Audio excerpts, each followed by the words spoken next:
अस्सलामुअलैकुम।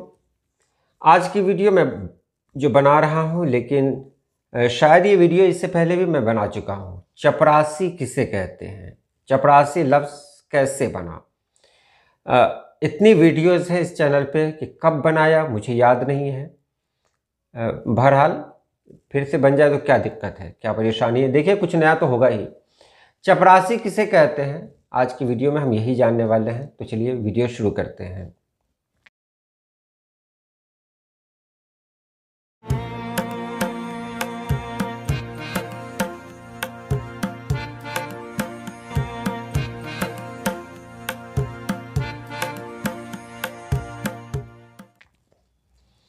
चपरासी हम लोग जानते हैं, किसी भी ऑफिस में जाएंगे, किसी भी दफ्तर में जाएंगे तो वहाँ जो हाकिम होते हैं, हाकिम के आगे पीछे घूमने वाला जो होता है वो चपरासी कहलाता है।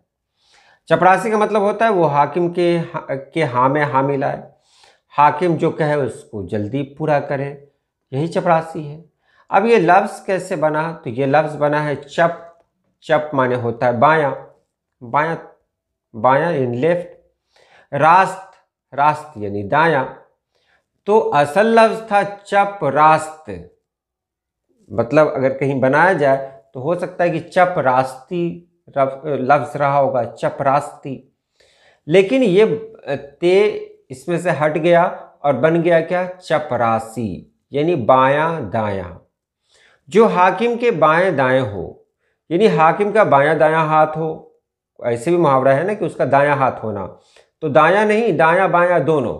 अब हाकिम को जिस चीज़ की ज़रूरत हो, जाहिर सी बात है, पेन इधर है, डस्ट क्या कहते हैं, और दूसरी चीज़ इधर है, तो दोनों हाथों की ज़रूरत पड़ेगी।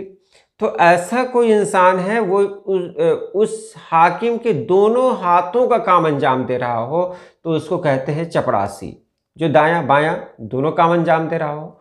तो इसमें सिर्फ वही काम नहीं जो टेबल पर से सामान उठाकर दे दे।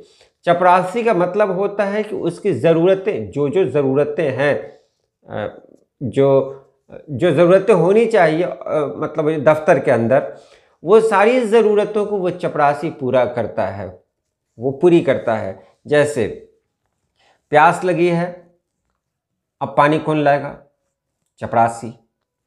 उसके बाद किसी को बुलाना है तो कौन बुलाएगा, तो वहाँ भी चपरासी।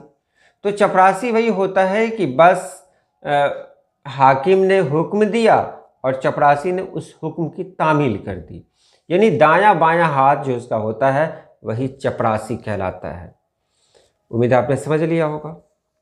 तो आज के लिए इतना ही। अल्लाह पाक आप सभी लोगों को खुश रखे, आबाद रखे। अल्लाह हाफिज़।